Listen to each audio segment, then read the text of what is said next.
कि जब इस मुल्क की अक़लियत अपने हिस्सेदारी की बात करेगी तो इस मुल्क की अक्सरियत ये कहेगी कि ये फ़िरक़ा परस्ती की और नेशनलिज्म की बात कर देती है। मेरे अजीज़ दोस्तों और बुजुर्गों, आज फिर आपके पास एक वक्त आया है। आप यहाँ से मजलिस के उम्मीदवार को कामयाब करिए। ये एक शख्स की कामयाबी नहीं होगी, बल्कि ये आपकी एक सोच की कामयाबी होगी। ये एक शख्स को आप मुत्तहदा तौर पर अपना वोट डालकर कामयाब नहीं करेंगे, बल्कि आप अपनी एक लीडरशिप को मजबूत करेंगे। भारत में सब समाज की लीडरशिप बन सकती है, मगर अगर किसी एक समाज की सियासी लीडरशिप अगर कोई बर्दाश्त नहीं करता तो वो मुसलमानों की सियासी लीडरशिप को कोई बर्दाश्त नहीं कर सकता। मंशा और मकसद एक ही है कि हम गुलामी करते रहे, हम भीख मांगते रहे, हम इक़्तिदार में हिस्से का मुतालबा ना करें, बल्कि आज हमको ये कहा जाता है कि अगर तुम जिंदा हो तो हमारी वजह से हो। मगर बताइए मेरे अजीज दोस्तों और बुजुर्गों, हम कब तक घुट घुट कर, हम कब तक डर डर कर जिंदगी गुजारेंगे? जमहूरियत है, भारत के आईन के मुताबिक, संविधान के मुताबिक हम सब तमाम बराबर हैं, हम इंसान हैं, और जिस तरह हर किसी को अपने समाज की लीडरशिप बनाने का कासिल है, उसी तरह भारत के मुसलमानों को भी अपनी लीडरशिप बनाने का इख्तियार हासिल है। लोग बार बार कहती है कि मजलिस जिस चीज की बात करती है उससे बीजेपी को फायदा होगा। मैं उन लोगों से पूछना चाह रहा हूं, बताओ हम क्या दुनिया में इसलिए पैदा हुए कि तुमको जिताएं, तुमको कामयाब करें, और हम वोट तुमको डालें और तुम बीजेपी को रोक नहीं पाते हो? बीजेपी इख्तिदार पर दोबारा आ जाती है।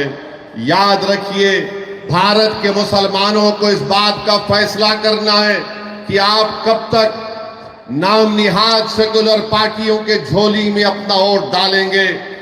बीजेपी को जो रोक नहीं पाते, मैंने उस वक्त भी पार्लियामेंट में उठकर कहा था जब 2024 के चुनाव का रिजल्ट आया था, मैंने कहा था कि मोहब्बत की कामयाबी नहीं है। जिस तरह तीसरे मर्तबा नरेंद्र मोदी भारत के वजीर आजम बने, ये मोहब्बत की कामयाबी नहीं है, ये नफरत की कामयाबी है। और उसी की बुनियाद पर तीसरी मर्तबा बीजेपी 240 सीट लेकर आई। मगर सब ने कहा कि नहीं नहीं, बीजेपी के सीट की तादाद में कमी पैदा हुई है। अरे बताओ हरियाणा कैसे जीत गई बीजेपी? बताओ महाराष्ट्र कैसे जीत गई बीजेपी? हम पुकारते रहे, हम अपने हलफ को सूखा कर लिए, चीख मार मार कर कहते रहे देखो ये हमारा काम नहीं है, हम बीजेपी को रोकना जरूरी है, मगर ये पूरी जिम्मेदारी हम पर क्यों आयद करते हैं? अरे एक ही समाज है जो बीजेपी के खिलाफ वोट दे रहा है, उसका नाम मुसलमान है। बाकी के सब समाज है, उनकी अक्सरियत, उनकी मेजॉरिटी बीजेपी को वोट डाल रही है, मगर हमारे गले में सांप डाल दिया गया कि नहीं तुम बीजेपी को रोको। अरे बताओ तुमने हरियाणा में क्यों नहीं रोके बीजेपी को? बताओ दिल्ली में एक भी क्यों नहीं जीता तुम्हारा? तुमने तो मुसलमान को टिकट देना तो दूर की बात, तुम बीजेपी को नहीं रोक पाए। कौन जिम्मेदार है इसका? मेरी बात आप समझिए।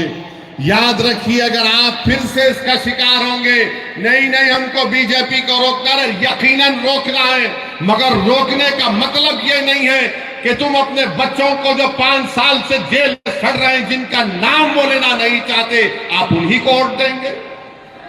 जो 5 साल से जो जेल में सड़ रहे हैं, जिसका बाप परेशान, जिसकी बीवी परेशान, जिसके औलाद बच्चे थे जवान हो गए, उनका नाम नहीं लेना चाहते।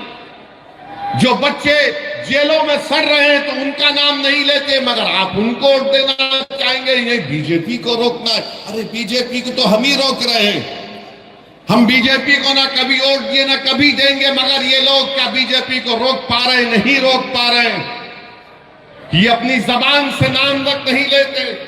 ताहिर हुसैन के नाम का ऐलान किया तो सबके पेट में दर्द शुरू हो गया।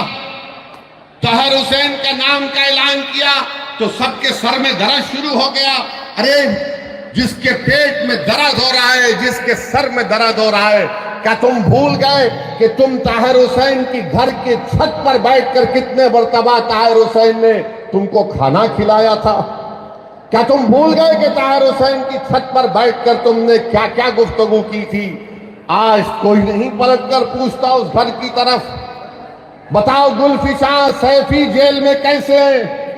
इस मुल्क में अजीबो गरीब मामला है कि 2 मुख्यमंत्री जेल को चले गए, झारखंड के, दिल्ली के, इनको बेल हो गई, मगर जो 5 साल से सड़ रहे उनको बेल नहीं होती है। कौन है इसका जिम्मेदार? अकाउंटेबिलिटी किस पर आयद होगी? बताओ। कब तक नेशनल मेजॉरिटी और नेशनल माइनॉरिटी को दबाया जाएगा? कब तक ये बहस चलेगी? नेशनल मेजॉरिटी है, नेशनल माइनॉरिटी है। अरे कानून तो सबके लिए अगर बराबर है, अगर केजरीवाल को बेल हो गई, सिसोदिया को बेल हो गई, तो क्यों नहीं दूसरों को बेल हो रही है? सब पर भी वही ग्रीवियस ऑफेंसेस है, मगर तुमको बेल हो सकती है और जो बच्चे जेलों में सड़ रहे हैं उनको बेल क्यों नहीं हो सकती? बताओ। मेरे अजीज दोस्तों और बुजुर्गों, यही नाइंसाफी है। अगर आज आप मुस्तफाबाद से अपनी आवाज को बुलंद करना चाहते हैं, अगर आप इस नाइंसाफी को खत्म करना चाहते हैं, तो मुत्तहदा तौर पर अपने वोट का इस्तेमाल करिए।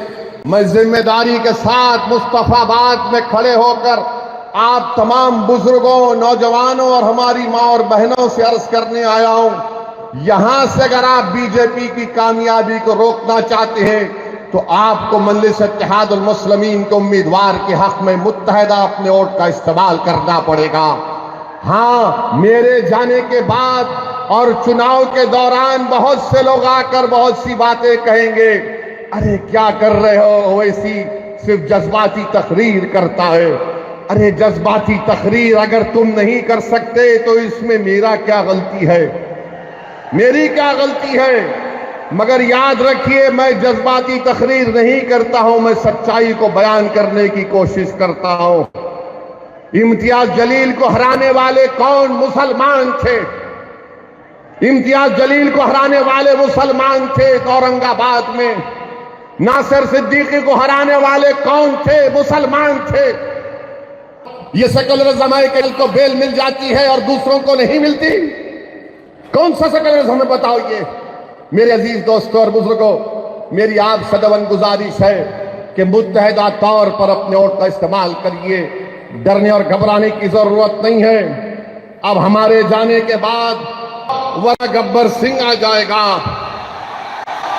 तो मैं उनसे कहूंगा कि उनको जवाब दीजिए कि अब हम सोने वाले नहीं है, अब हम जाग चुके हैं, अब हम नहीं सोएंगे। तुम 75 साल के हमको ये झूठे सेकुलरिज्म की अफीम हमको चका चका कर तुमने हमको सुला दिया। अब हम जागने वाले हैं। जो लोग हमसे कह रहे हैं कि देखो खामोश हो जाओ, सो जाओ, उनसे कहो कि हमारे दरमियान में एक पागल असद आया है जो हमारा शेर है, हमको जागने की आदत डाल चुका है। अब हम जागेंगे, सोएंगे नहीं। अब हम होशमंदी से अपने वोट का इस्तेमाल करेंगे। मेरे अजीज दोस्तों और बुजुर्गों, आपकी आवाज आपके हाथ में है। आपकी आवाज आपके हाथ में है। अगर हमारी इस बहन की ये जज्बाती बातें जो ताहिर हुसैन की वाइफ ने, उनकी बेगम ने आपके सामने कही, थोड़ी देर के लिए भी सोचिए कि हमारे हर घर की कहानी है ये हमारे हर घर की कहानी है। मेरे भाई, इज्जत की जिंदगी अगर गुजारना है तो सिर्फ नारों से हम इज्जत की जिंदगी नहीं गुजार सकते।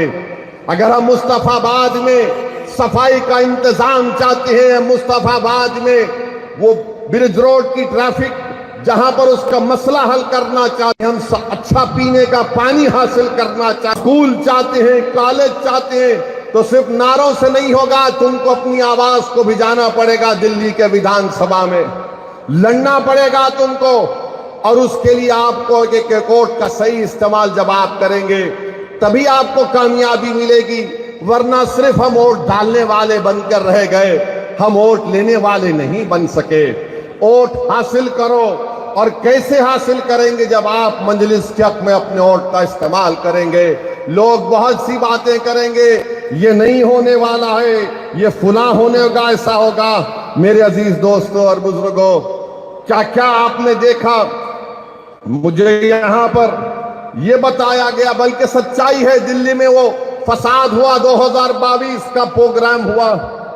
यहां का मुख्यमंत्री अगर मरने वालों को 1 करोड़ देता है, गवर्नमेंट की नौकरी देता है, तो दूसरे भी तो मरे। उनको क्यों नहीं दिया तुमने गवर्नमेंट की नौकरी और पैसे? अरे तुम फिरका परस्त हो केजरीवाल, भारत में तुमसे बड़ा कोई फिरका परस्त नहीं हो सकता है। नरेंद्र मोदी का अगर कोई हकीकी भाई है, नरेंद्र मोदी का अगर कोई हकीकी भाई है, तो उसका नाम केजरीवाल है, याद रखो आप। सिक्के के 2 रुख हैं ये, सिक्के के 2 रुख हैं ये। अरे फसाद में सब मरे, मरने वाले मासूम थे, तो तुम सबको देना था गवर्नमेंट की नौकरी और एक्स ग्रेशिया, मगर नहीं दिए, नहीं दिए। मैंने उस वक्त भी कहा, कौन है बताओ, जब ये कोविड लगा था तो तबलीगी जमात पर झूठा इल्जाम लगाने वाला कौन था? यही केजरीवाल था। सुपर स्प्रेडर का नाम दिया था। बड़ी बड़ी बातें करते हैं, हम ये स्कूल बनाए, हम फुला किए। अरे मुस्तफाबाद कहो, केजरीवाल मेरे साथ चल के बताओ। मुसलमानों के दरमियान आएंगे तो बोलेंगे देखो आपकी जिंदगी को हम बचा रहे हैं, और हमारे हिंदू भाई आएंगे तो बोलेंगे देखो हमने ये अस्पताल बनाया, ये स्कूल बनाया। अस्पताल स्कूल यहां पर क्यों नहीं बना? मेरे अजीज दोस्तों और बुजुर्गों, जो लोग चमचागिरी करते हैं, जो लोग चापलूसी करते हैं, जो अपने ईमान को अगियारों की चौखट पर बेच देते हैं, गिरवी रख देते हैं, वो कभी भी आवाम की आवाज नहीं बन सकते। मेरी इस बात को याद रखो, आप कभी भी कुछ नहीं कर पाते। क्या क्या नहीं हो रहा है, हम मुझे यहां पर हमारे शोएब जामाई साहब बताए कि कचरे का कितना बड़ा मसला है, कितना बड़ा मसला है। और जब ये केजरीवाल मुख्यमंत्री बने तो पब्लिसिटी के लिए 1 रुपया खर्चा होता था। अब केजरीवाल के मुख्यमंत्री बनने के बाद 44 रुपये पब्लिसिटी पर खर्चा किए जाते हैं। 44 रुपये। केजरीवाल ने अपना घर बनाया तो पैसों से महल बना लिया। अरे केजरीवाल, तुम यहां पर आकर देखते मुस्तफाबाद में लोग कैसी अपनी जिंदगी गुजारते हैं। मेरे अजीज दोस्तों और बुजुर्गों, नेशनल ग्रीन ट्रिब्यूनल ने दिल्ली हुकूमत पर 900 करोड़ रुपए का उनका कहा कि कंपनसेशन दो, मगर ओखला, गाजीपुर, भलसावा में जो कचरे के पहाड़ बन रहे हैं, ऐसा लगता है कि गिरनार से भी लंबे पहाड़ कचरे के बन रहे हैं। कोई पूछे क्या डेवलपमेंट हुआ दिल्ली में, कुछ दिक्कत नहीं आता। आपकी आवाज जब होगी तो डेवलपमेंट दिक्कत आएगा। अगर आपकी आवाज नहीं होगी तो याद रखिए कोई डेवलपमेंट नहीं होगा। ये आम आदमी पार्टी का मुख्यमंत्री महरौली से एक साहब को टिकट देने का ऐलान किया। वो नरेश साहब का नाम दिए। बोला गया कि उनके ऊपर इल्जाम लगाया गया था, बल्कि कोर्ट ने सजा भी दी थी, वो कुरान की बेहरमती करे थे। ये इनका असली चेहरा है। आप जान लीजिए कि ईदगाह है पुरानी दिल्ली में, उसकी जमीन पर कब्जा हो गया। मैं जानता हूं 1 साल से केजरीवाल ने दिल्ली का वक्फ बोर्ड नहीं बनाया। तुम नहीं बनाए तो मोदी ने एक ऑफिसर का तकर्रुर कर दिया।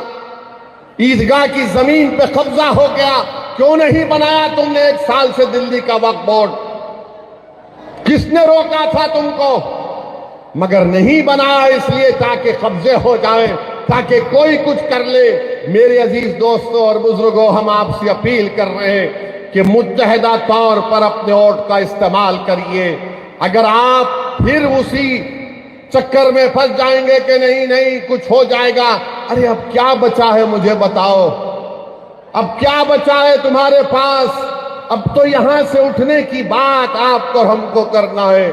भारत के वजीर आजम कहते हैं कि वक्फ संविधान में वक्फ नहीं है। प्रधानमंत्री के पास यकीनन एंटायर पॉलिटिकल साइंस की एमए की डिग्री है, मगर नरेंद्र मोदी ने संविधान को पढ़ा नहीं कभी भी। अगर पढ़े होते तो आर्टिकल 26 को जब पढ़ते तो उनको मालूम हो जाता आर्टिकल 26 में वक्फ है। प्रधानमंत्री बोलते हैं यूसीसी को लागू करेंगे। अरे प्रधानमंत्री, हिंदू अनडिवाइडेड फैमिली के टैक्स रिबेट तुम खत्म करो, लव जिहाद के कानून तुम बनाते हो, कोई अपना मजहब तब्दील नहीं कर सकता। और आजकल बीजेपी तो बाबा साहेब अंबेडकर के बारे में अनाप शनाप बक रही है। अगर आज अंबेडकर जिंदा होते तो अंबेडकर से कहा जाता कि अगर आप मजहब तब्दील करना चाह रहे तो परमिशन लो। वक्फ की जायदादों को छीनने की कोशिश बीजेपी कर रही, और दिल्ली में 1 साल से वक्फ बोर्ड नहीं बनाया जाता। बहरहाल मेरी आप तमाम से अपील है कि आप मंजलिस की तायीद करिए। पिछले बार भी आपने मंजलिस के उम्मीदवारों की तायीद की, हमको कामयाबी नहीं मिली, मगर हमारे हौसले बुलंद है, हम कभी मायूस नहीं हो सकते। मेरा काम लड़ना है, मेरा काम अवाम के दरमियान में जाकर अपनी पार्टी की बात को आपके सामने रखें। मेरा काम, इम्तियाज जलील का काम यह है कि भारत की पार्लियामेंट में हम आवाम के मसाइल को उठाते हैं। मेरे अजीज दोस्तों और बुजुर्गों, मेरी आपसे अदबन गुजारिश है कि आप हमारे उम्मीदवार की तायीद करें, इनको कामयाब करें। अरे आप अगर इनको कामयाब करेंगे तो यकीन मानिए, ये जो बच्चे हमारे लोग जेलों में सड़ रहे हैं, जिनकी जवानियां खत्म हो चुकी हैं, जिनके माँ बाप, उनकी आंखें तड़प रही हैं अपने बच्चों को देखने के लिए, जिसकी माँ तड़प रही है, जिसका ज़ईफ बाप तड़प रहा है, आपसे मेरी गुजारिश है कि एक एक वोट का इस्तेमाल करिए। ये इलेक्शन आपको एक पैगाम देना है तमाम पार्टीज को, चाहे बीजेपी हो, आम आदमी पार्टी हो, कांग्रेस हो। आपको पैगाम अपने वोट से देना है कि देखो हम अभी जिंदा हैं यहाँ पर, हम अपने बेटों को, अपने भाइयों को नहीं भूले, हम अपने वजूद का एहसास दिलाएंगे। मुस्तफाबाद के विकास के लिए मजलिस को वोट दीजिए, देखेंगे सब दौड़ दौड़ कर आएंगे। वरना ये सब पार्टियां जानती है बीजेपी किसी मुसलमान को टिकट नहीं देती। नरेंद्र मोदी तो कह चुके हैं कि मुस्लिम औरतें ज्यादा बच्चे पैदा करती हैं। नरेंद्र मोदी तो कह चुके हैं कि मंगलसूत्र निकालकर मुस्लिम बहनों को दिया जाएगा। मगर नरेंद्र मोदी जो बोले, आरएसएस के मोहन भगवत उल्टा कर दिए, और मोहन भगवत बोल रहे हैं कि अब देश की जनता को 3 बच्चे पैदा करना चाहिए। अब मोहन भगवत किसको कह रहे हैं मुझे नहीं मालूम। मोहन भगवत पूछ ले नरेंद्र मोदी से कि किस पर इल्जाम लगाया गया था।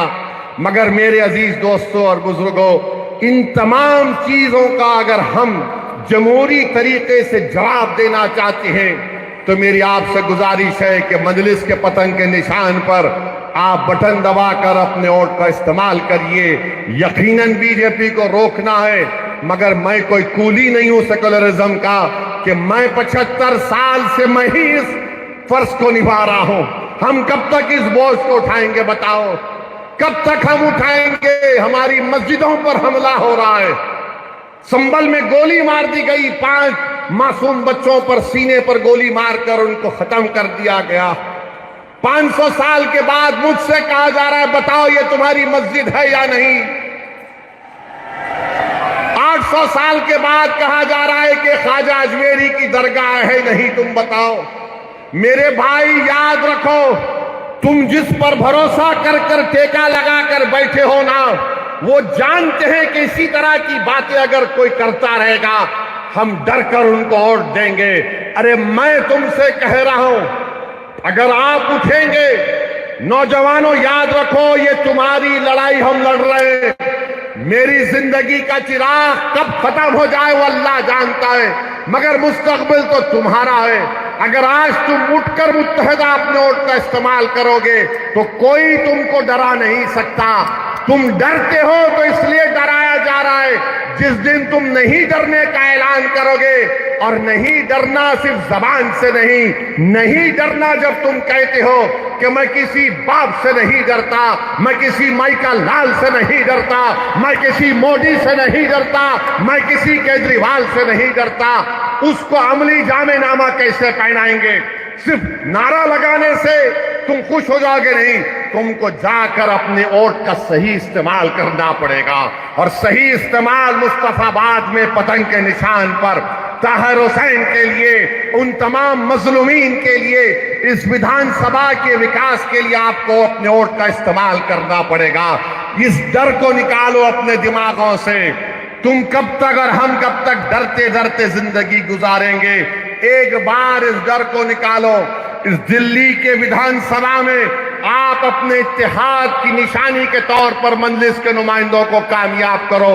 देखो हालात बदलेंगे, वरना याद रखो कोई आसमानों से आने वाला नहीं है, कोई जमीन से निकल कर आने वाला नहीं है। और अल्लाह भी उन्हीं लोगों के हालात को बदलता है जो अपने आप को बदलना चाहते हैं। अगर आप अपने आप को बदलना चाहेंगे तो अल्लाह इंशाअल्लाह ताला हमारे मुश्किलात में आसानी पैदा करेगा। अगर आप अपने हालात को बदलना चाहेंगे तो अल्लाह हमारे लिए हमारे मंजिल मकसूद को हमको पहुंचा देगा। अगर तुम सिर्फ दिमागी पसो पेश में रहोगे कि क्या होगा, ऐसा करे तो ऐसा होगा, नहीं करे तो क्या होगा, अरे हमारी जिम्मेदारी जितनी है उतना निभाओ, हमारी जितनी जिम्मेदारी है उतना तो निभाओ। मगर ये सिर्फ आप देख रहे हैं कि कभी ये कभी वो, ये नहीं चलने वाला है मेरे दोस्त। अब केजरीवाल कह रहे हैं मैं ये दे दूंगा, मैं वो दे दूंगा, मैं ये कर दूंगा, सब कर दूंगा। केजरीवाल अपने जेब से नहीं दे रहे हैं, उनके अब्बा का पैसा नहीं है, गवर्नमेंट का पैसा है। मैं ये दे दूंगा, मैं वो दे दूंगा। अरे क्या दोगे तुम ताहिर हुसैन के घर को आकर तुम नहीं मिल सके, तुम क्या दे सकते हो? जो जेलों में है तुम उनके परिवार से एक बार फोन करके नहीं बात कर सके, तुम क्या दे सकते हो? तुम यहां पर रोड पे ट्रैफिक जाम होता, तुम उसको हल नहीं करे, तुम क्या दे सकते हो? इस विधानसभा में तुमने कौन सा स्कूल कॉलेज खोला बताओ हमको? तुमने कुछ नहीं किया। क्यों नहीं किया? क्योंकि केजरीवाल और मोदी जानते लोग डरते हैं।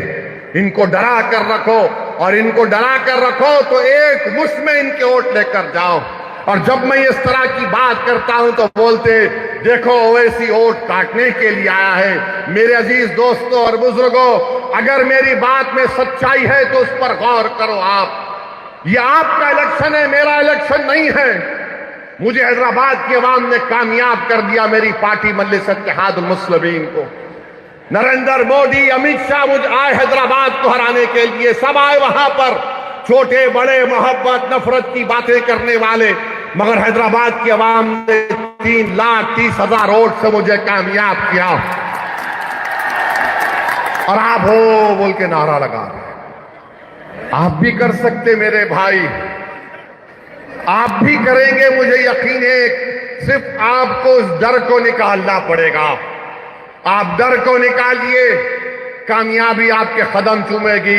हर बहरहाल मुझे यही चंद बातें आपसे अर्ज करना था। इंशाअल्लाह ताला जब चुनाव होगा, मैं आपके गली कूचों में भी आऊंगा, मैं आपके घर पर आकर दस्तक दूंगा, मैं आपसे आकर भीख मांगूंगा कि मेरे लिए नहीं, अपने इत्तेहाद के लिए, अपने इस विधानसभा के मुस्तकबिल के लिए, नौजवानों के रोशन मुस्तकबिल के लिए, और ताहिर हुसैन के परिवार के इंसाफ के लिए।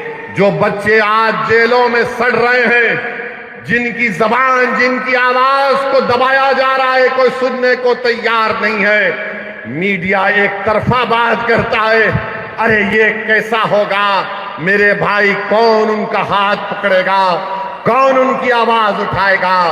आज आपको दुनिया को बताना है कि हम उन लोगों के साथ खड़े हैं जिनको दुनिया ने भुलाने की कोशिश की। मेरी यही चंद गुजारिशात मैं आपके सामने अर्ज करने आया।